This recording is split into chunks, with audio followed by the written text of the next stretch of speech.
Hello everyone, welcome to exam base. My name is Kailash Tiwari. So दोस्तों, IBPS AFO prelims का examination finally हो चुका है। दो शिफ्ट में ये इस बार एग्जामिनेशन हुआ है। और जो अच्छी चीज ये है कि आपको थोड़ी सी अच्छी फीलिंग होगी, क्योंकि as compared to last year ये पेपर रिलेटिवली इजी था। लास्ट ईयर ऐसा हुआ था कि किसी को भी समझ नहीं आ रहा था कि हमने क्वांट्स और रीजनिंग में क्या किया है, कितना सही होगा कितना गलत होगा। सो वो एक सिचुएशन ऐसी होती है जिसकी वजह से हम मेंस के लिए नहीं पढ़ पाते हैं। अब मैं आपको कुछ चीजें बताने वाला हूँ जिनको आप थोड़ा सा ध्यान देके सुनिए। मैं ज्यादा टाइम नहीं लूंगा, इसीलिए मैं वीडियो रिकॉर्ड कर रहा हूँ। अदरवाइज मैंने सोचा था मैं इसको लाइव सेशन करूंगा, बट लाइव में बहुत ज्यादा बातें हो जाती हैं इधर उधर की, और बहुत सारे कमेंट्स होते हैं। तो इसलिए मैंने सोचा कि टू द पॉइंट मेरे को कुछ चीजें आपको बतानी है, सो दैट कि आपका जो आगे आने वाला टाइम है, क्योंकि आज 30 दिसंबर है और आपको नहीं पता कि रिजल्ट कब आएगा। और ये जब तक रिजल्ट नहीं आता ना, तो तब तक हम बहुत सारे डायलेमा में फंसे रहते हैं। बट अगर आपके पास मेरा ये पर्सपेक्टिव या मेरी बात ही आपको रहेगी ना, तो आप जब भी किसी दूसरी बात को सुनेंगे तो कुछ ना कुछ आप कोरिलेट कर पाएंगे, समझ पाएंगे। मैं ये नहीं कहता कि बिल्कुल मेरी ही बात मान लो, आप सारी जगह सुनो, सब कुछ समझो, बट इस बात को ध्यान में जरूर रखना। सो 30 दिसंबर आज है, आपको नहीं पता रिजल्ट कब आएगा। रिजल्ट में भी हो सकता है लास्ट ईयर की तरह 18-19 जनवरी को आए, और आपको पता है 28 जनवरी को आपका एग्जामिनेशन है। सो इसके बीच में आपके 20 दिन निकल जाएंगे, 10 दिन बचेंगे आपके पढ़ाई के लिए। अब इस 20 दिन में आप इसी चीज में ना उलझे रहें कि प्रीलिम्स में सिलेक्शन होगा कि नहीं होगा। इस चीज के लिए कैसे आपको कॉन्फिडेंस आएगा, ये थोड़ा सा आपको समझना है। मैं आपको कुछ चीजें यहाँ पे बताने वाला हूँ। सबसे पहले मैं आपको बताता हूँ, जब अभी शिफ्ट 1 का एग्जामिनेशन हुआ 3:30 के टाइम, 3 बजे या 3:30 के टाइम पे हमने ये पोल डाला था कि आपने कितने क्वांट्स में क्वेश्चंस अटेम्प्ट किए। तो आप देख सकते हैं कि अराउंड 55% बच्चों ने बोला 11 से 20। ओके, देन सिमिलरली हमने रीजनिंग में पूछा। अगेन यहाँ पे भी आप स्टूडेंट ने बताया 10 से 20 के बीच में मैक्सिमम नंबर वेरी कर रहा है। इंग्लिश में आप देखेंगे ज्यादा है, पिछले साल के कंपैरिजन में ये नंबर थोड़ा सा ज्यादा ही है। ओके, अब अभी हमने शिफ्ट 2 का भी डाला। शिफ्ट 2 में हम कह सकते हैं कि थोड़ा सा ऐसा लगा अभी कि थोड़ा सा इससे भी ज्यादा बच्चों ने अटेम्प्ट किए हैं। अब देखिए क्या होता है, मैं आपको दो तीन चीजें बताता हूँ। कई स्टूडेंट से जब बात हुई, जैसे ही वो एग्जाम सेंटर से बाहर आए थे, तो उन्होंने कहा कि सर पेपर अच्छा हुआ, लास्ट ईयर के कंपैरिजन में पेपर अच्छा आया था और अच्छा भी हुआ है, और हमने इफिशिएंसी पे ध्यान दिया है।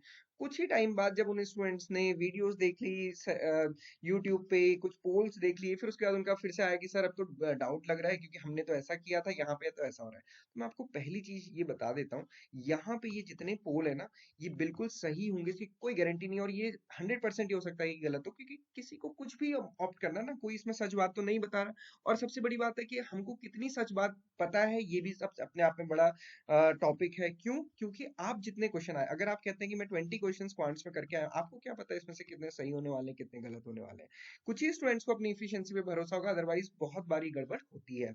और दूसरी चीज क्या है, कई स्टूडेंट्स तो झूठ ही बोलते हैं, गलत ही बताते हैं दूसरे को, है ना। कम्पिटिटिव हम हैं इस टाइम पे, तो सामने वाले को ऐसे ही बताया जाता है, या तो हम बहुत हाई में बताते हैं या तो बहुत लो में बताते हैं। तो इसलिए दूसरों की बातों से इन्फ्लुएंस मत होना, क्योंकि अगर आप इन्फ्लुएंस होंगे तो आपके जो नेक्स्ट डेज हैं, जो आपकी मेंस की प्रिपरेशन के लिए बहुत इंपॉर्टेंट है, और रिजल्ट आने से पहले वो आपके बहुत बुरे जाएंगे। अभी आपने किसी अच्छे दोस्त की बात सुन ली, जिसने आपको मोटिवेट कर दिया है, जिसने कहा कि यार आप जितने तेरे नंबर है उतने मेरे नंबर भी है, तो आपको अच्छा लगेगा। बट अगर उसने कुछ अलग बोल दिया जो आपके अकॉर्डिंग नहीं है, तो फिर आपकी गड़बड़ हो जाएगी और उस दिन पढ़ाई में मन नहीं लगेगा। इसलिए ये चीज ध्यान में रखिए। ओके, सो मैं ये आपको बता रहा हूँ कि अगर आपको कहीं से भी लगता है कि यार मैक्सिमम बच्चों ने 16 to 20 किए, या फिर आप यहाँ पे देखते कहते हैं कि यार इंग्लिश में मैक्सिमम बच्चों ने 30 से ऊपर किए हैं, और आपको लगता है यार मैंने तो 15-16 ही किए हैं, सो कुछ सोचने की जरूरत नहीं है, क्योंकि एक्यूरेसी पे भी फर्क पड़ता है। जरूरी नहीं है कि बहुत ज्यादा ज्यादा मार्क्स लाने वाले बच्चों का सिलेक्शन हो। मैंने आपको अपना एक्सपीरियंस एक बताया था पहले कभी, शायद आपको पता होगा, क्योंकि एग्जाम सेंटर के बाहर आने के बाद मुझे भी ऐसा लगा, किसी के एग्जामिनेशन में, एएफओ का नहीं था, वो दूसरा एग्जामिनेशन था, कि मैंने तो बहुत कम अटेम्प्ट किए हैं। मेरे साथ वालों सबने बोला अरे हमने तो इतने सारे अटेम्प्ट किए, तूने इतने कम क्यों किए।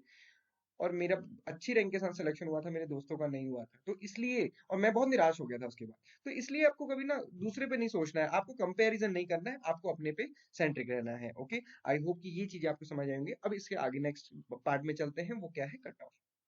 अब लास्ट ईयर का पेपर डिफिकल्ट था, तो कट ऑफ काफी कम गई थी। इस बार का पेपर रिलेटिवली इजी है, बट हम ये नहीं कह सकते हैं कि अभी कितना उसमें कट ऑफ जाएगी। हम मैं ये नहीं कह सकता कि लास्ट ईयर 6 थी तो इस बार 12 चली जाएगी, क्योंकि अगेन स्टूडेंट्स ने कैसा अटेम्प्ट किया है, कैसा कितना दिया है, ये सारी चीजें इंपॉर्टेंट होती हैं, और उसके बेसिस पे कट ऑफ का पता चलता है।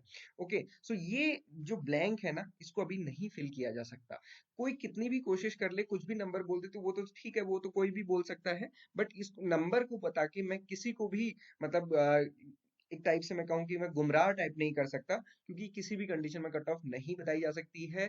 आपके लिए शायद एएफओ एग्जामिनेशन नहीं होगा, बट मैं यहाँ पे बहुत सारे एग्जामिनेशन को देख रहा हूँ, चाहे नाबार्ड है, चाहे एएफओ है, या फिर और जो जितने भी सारे एग्जामिनेशन है, किसी में भी जो कट ऑफ के प्रिडिक्शंस बताए जाते हैं वो कभी भी इनसे मैच नहीं करते हैं। ओके, सो इसलिए अपने आप पे भरोसा रखिए और इस बारे में बिल्कुल मत सोचिए प्रीलिम्स की कट ऑफ क्या होगी, ये जादुई नंबर आप अपना यहाँ पे खुद लिख सकते हैं, या फिर मुझे कमेंट बॉक्स पे आप एक चीज जरूर बताइए कि आपने कितने क्वेश्चन अटेम्प्ट किए और आप शिफ्ट 1 में थे कि शिफ्ट 2 में थे। उसके बेसिस पे आप थोड़ा बहुत समझ पाएंगे, बट मैं एक चीज कहूंगा, इस चीज को ना आज देख लीजिए 30th को या 31st को देख लीजिएगा, इसके बाद भूल जाइए, प्रीलिम्स के बारे में मत सोचिएगा, जो भी होगा रिजल्ट बताएगा, है ना? क्योंकि जो रिजल्ट के दिन होगा उस रिजल्ट के दिन ही होने दीजिए, अब आपके हाथ में कुछ नहीं है, आप कितना भी पता कर लेंगे, आप कुछ नहीं बदल सकते हैं, तो जो चीज आपके हाथ में नहीं है उसको छोड़ दीजिए, जो चीज आपके हाथ में है उसको करिए, और वो है मीन्स की प्रिपरेशन, जो मैं हमेशा कहता हूँ। तो इस चीज पे फोकस कीजिए, मेरे को कमेंट बॉक्स में बताइएगा। अच्छा, एक चीज और बताइए कमेंट बॉक्स में, आपकी गट फीलिंग क्या कहती है, आपका सिलेक्शन होगा या कुछ गड़बड़ हुई है या क्या,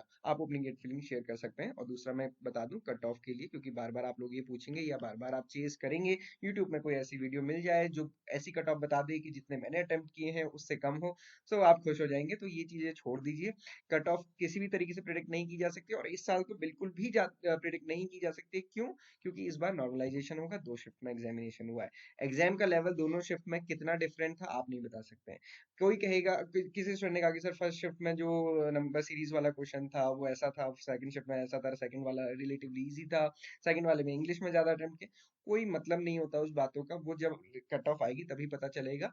मैंने आपसे कहा ना स्टार्टिंग में कि सुनने से ऐसा लग रहा है कि रिलेटिवली ज्यादा, बट क्योंकि जिसने सेकंड दिया उसने फर्स्ट नहीं दिया, जिसने फर्स्ट दिया सेकंड नहीं दिया, आप जस्ट कंडीशन देखने के अकॉर्डिंग बोल रहे हैं। और पेपर इजी भी आता है ना, तो भी कभी किसी के 100% मार्क्स नहीं आते हैं, ये भी ध्यान रखिएगा।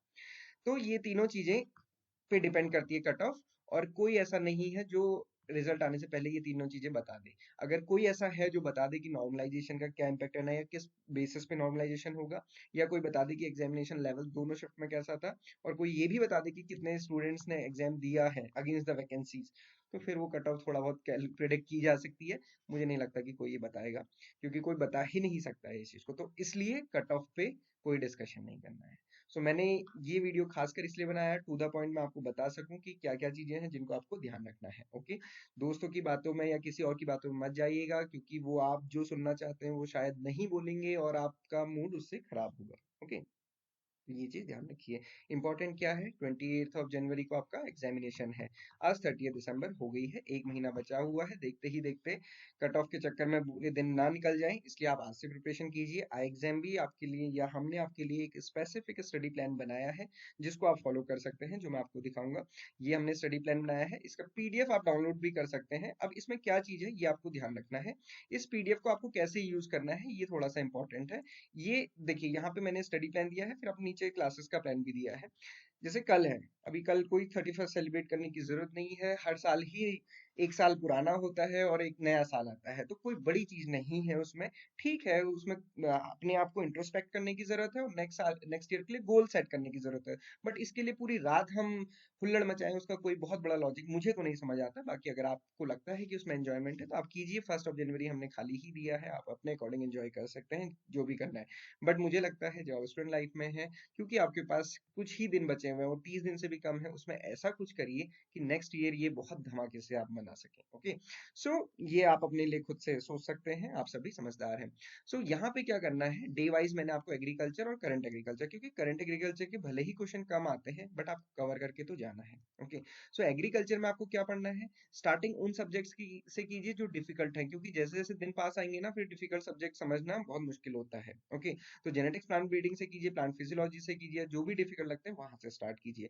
और एक दिन में करंट अफेयर्स भी थोड़ा सा पढ़िए और उसकी आदत भी डालेंगे तो अच्छा रहेगा। हमने देखिए कोर्स में आपको हर एक मंथ की करंट एग्रीकल्चर की 2 पीडीएफ मिलती है और दोनों बहुत शॉर्ट होती हैं, 10 to 20 पेजेस की, नॉट मोर देन दैट, और वो आप एक बार में ही पढ़ सकते हैं, उसमें कोई बहुत बड़ा रटना कुछ नहीं होता, आपको जस्ट पढ़ते हुए जाना होता है। ओके, सो अपना टाइम डिवाइड करना है, एक दिन में आप 8 आवर्स भी अगर देते हैं तो आप इसको ऐसे डिवाइड कर सकते हैं कि आप 6 आवर्स एग्रीकल्चर के लिए, और 2 आवर करंट अफेयर्स के लिए। और 6 आवर में भी आपने ये देखना है कि आप 4 घंटे तो पढ़ाई कीजिए, उसके बाद 2 घंटे कम से कम आपको मॉक टेस्ट ही देने। मॉक टेस्ट मतलब सब्जेक्ट के भी हो सकते हैं, टॉपिक वाइज भी हो सकते हैं। ओके, सिमिलरली आप देखेंगे एग्रीकल्चर एलाइड से शुरू करना है, एनिमल हस्बेंड्री को बहुत ज्यादा फोकस करना है, फूड टेक्नोलॉजी है, एनिमल हस्बेंड्री। अब क्या करना है, आप इसको ना एज अ चेकलिस्ट के रूप में रख सकते हैं। आप इसका प्रिंट ले लीजिए, आप साथ में टिक करते चलिए कि आपने ये कवर किया, ये कवर किया, इसको कट करते हुए चलिए। क्योंकि अब देखिए ना, जैसे राशन फीड या अदर टॉपिक्स है तो इससे क्वेश्चन आते हैं, और हम ना क्या होता है कि हम बाकी टॉपिक्स के चक्कर में उसका ही टाइम सोच नहीं पाते, या फिर हमारी बुक में जितना दिया है हम उतना ही पढ़ रहे हैं। तो ये आपको उसमें हेल्प करेगा,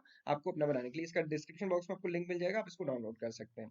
सिमिलरली आप देखेंगे एग्रीकल्चर इंजीनियरिंग है, post harvest management, agriculture data, plant pathology, microbiology, fisheries, कोई भी टॉपिक इसमें नहीं छूटने वाला है। हमने बहुत इसको सोच समझ के बनाया है। इकोनॉमिक्स है, इकोनॉमिक्स है, फार्म मैनेजमेंट है, वेजिटेबल साइंस है, सॉइल न्यूट्रिशन है, हॉर्टिकल्चर, सारे टॉपिक हमने इसमें कवर किए हैं। तो आप इसको अच्छे से करते चलिए, मतलब ये आपका एक चेकलिस्ट के रूप में काम करना चाहिए और आपको इसको फॉलो करना है। आप सक्सेस स्टोरी देख सकते हैं, बहुत अच्छा भी लगता है जब स्टूडेंट बाद में सेलेक्ट होने के बाद बताते हैं कि सर आपने जो बताया था हमने वो फॉलो किया, चेकलिस्ट के रूप में उसको किया। मैं ये नहीं कहता कि 25 तारीख को ही आप इसको पढ़ेंगे, बट इसको चेकलिस्ट के रूप में यूज कीजिए। हमको पता है कि स्टडी प्लान फॉलो करना बहुत मुश्किल होता है। अब एक दूसरा होता है, आप सभी इस चक्कर में रहते हैं कि कहाँ फ्री मॉक टेस्ट मिल रहा है। आप सभी को पता है कि एग्जाम में फ्री मॉक टेस्ट मिलते हैं, तो बस उस पे कुछ मत सोचिए, सिर्फ फ्री फ्री के चक्कर में मत रहिए। फ्री तो चीजें हैं, वो आपको भी पता है, और चीजें इकट्ठा करने से कुछ नहीं होता है, उनको अटेम्प्ट करने से होता है। एग्जाम में आपको बहुत सारे मॉक टेस्ट मिल जाएंगे, मतलब आप काउंट नहीं कर सकते इतने मॉक टेस्ट फ्री है। कैसे? आपको आईबीपीएस एएफओ के मॉक टेस्ट फ्री मिल जाएंगे। इसके अलावा आप देखेंगे जितनी भी एग्जामिनेशन है, चाहे इफको का है, क्रिप्को का है, एनएफएल का, सबके मॉक टेस्ट फ्री है। सभी में तो एग्रीकल्चर पूछा जाता है, तो आपकी एग्रीकल्चर की तो प्रैक्टिस होनी है। बहुत मॉक टेस्ट अगर आप करना चाहें तो। ओके, इसके अलावा हमारा डेली लाइव क्लास का शेड्यूल है। हमारा ये स्पेसिफिक बैच होगा जिसमें डेली क्लासेस होंगी, कंसेप्ट प्लस एमसीक्यूज की। अब उसके लिए क्या करना है, अब आप कहेंगे सर 30 दिन में कैसे सारे टॉपिक पढ़ लेंगे, ये तो हम भी समझते हैं। तो 1 जनवरी को जैसे क्लास होगी, जेनेटिक्स की हमने क्लास रखी है, मैं ही इस क्लास को लूंगा। तो मैं आपको इसमें बताता हूँ कि हमने यहाँ पे आपकी ना ईज के लिए ये भी दिया हुआ है कि इस टॉपिक से रिलेटेड जितनी भी ऑलरेडी लाइव क्लासेस हो चुकी हैं वो किस किस डेट में अवेलेबल है, तो आप वहां पे लाइव क्लास रिकॉर्डिंग में जाके इसको देख सकते हैं। उसके साथ ही साथ जो हमारा कंटेंट है, जहाँ पे ना इस टॉपिक की वीडियोस और इसके नोट्स और इससे रिलेटेड टेस्ट मिलते हैं, वो भी आप जाके देख सकते हैं। ओके, सो ये आपको यहाँ पे मिलते हैं। अगर आपको ये करके आना है ताकि क्लास में हम एमसीक्यूज कर सके बढ़िया से, जो हमने लास्ट ईयर भी किए थे और उससे स्टूडेंट्स को बहुत फायदा हुआ था। और मैं भी आपको बताऊंगा, हमने हर एक टॉपिक के लिए 100 एमसीक्यूज डिस्कस करने हैं और आपको दिए भी हैं। और उसके अलावा हमारे कोर्स में आपको बहुत सारे एमसीक्यूज मिलते हैं हर टॉपिक वाइज। जैसे मान लीजिए एक टॉपिक अगर सेल बायोलॉजी का है तो उसके नोट्स भी होंगे, उसकी वीडियो भी होगी, उसके टेस्ट भी होंगे। आपको किसी कोर्स में ये सारी चीजें नहीं मिलेंगी, आप कहीं भी चेक कर लीजिए, आप डेमो चेक कर सकते हैं सभी के।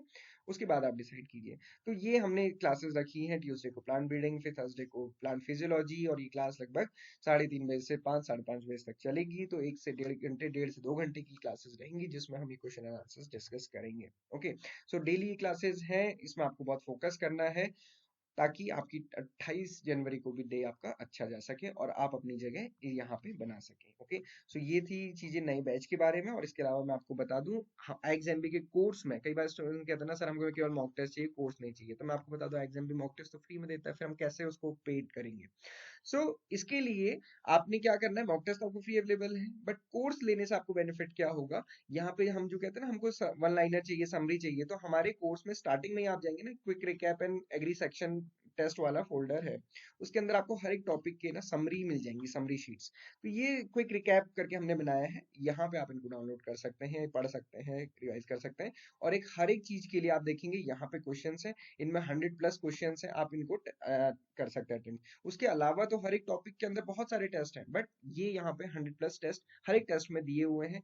क्वेश्चंस तो इतने हैं, आप अगर करेंगे तो मुझे लगता है 10,000 या उससे भी ज्यादा क्वेश्चंस होंगे, क्योंकि मॉक टेस्ट और ये ही इतने सारे हैं। इसके अलावा आप देखिए सारा डेटा आपको मिल जाएगा, स्कीम्स आपको सारी यहाँ पे मिल जाएंगी, करंट अफेयर्स आपको सारा कुछ मिल जाएगा ऑलरेडी अवेलेबल। ताकि कई बार क्या होता है, जैसे हम मॉक टेस्ट करना शुरू करते हैं तो हमें लगता है यार ये तो हमें नहीं मिल पा रहा है, इसको पहले पढ़ लेते हैं, फिर पढ़ने के लिए हमारे पास कंटेंट नहीं होता है। इसीलिए हमारा जो कोर्स है हम उसको मॉक टेस्ट के प्राइस पे अवेलेबल करा रहे हैं, आप देखेंगे। इसके अलावा मॉक टेस्ट बिल्कुल फ्री है, जो आप सॉल्व करिए, बहुत सारे स्टूडेंट्स करते हैं। आप सभी ने प्रीलिम्स में अटेम्प्ट किए ही है, हमने देखा डेली हमारे यहाँ पे 5,000+ मॉक मॉक टेस्ट अटेम्प्ट हुए हैं, सो इसमें भी डेफिनेटली आप करेंगे ही। और इसके अलावा जैसे हमने मिनी मॉक टेस्ट लेकर आए थे, वैसे ही हम यहाँ पे मिनी मॉक टेस्ट लेकर आएंगे स्पेसिफिक टॉपिक के लिए भी। अभी डेली नहीं, अभी उसको 1 या 2 दिन के अंतराल में लेकर आएंगे, उनको भी जरूर अटेम्प्ट कीजिएगा।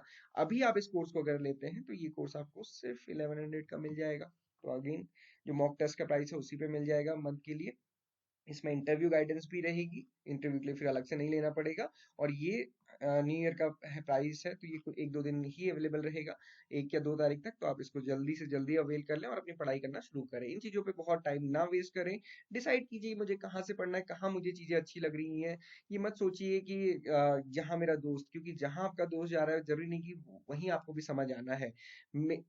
इतने सारे टीचर्स हैं, जिस टीचर से आपको अच्छा लगता है वहां से पढ़ना शुरू कीजिए, बस पढ़ना शुरू कीजिए। So this is all for today.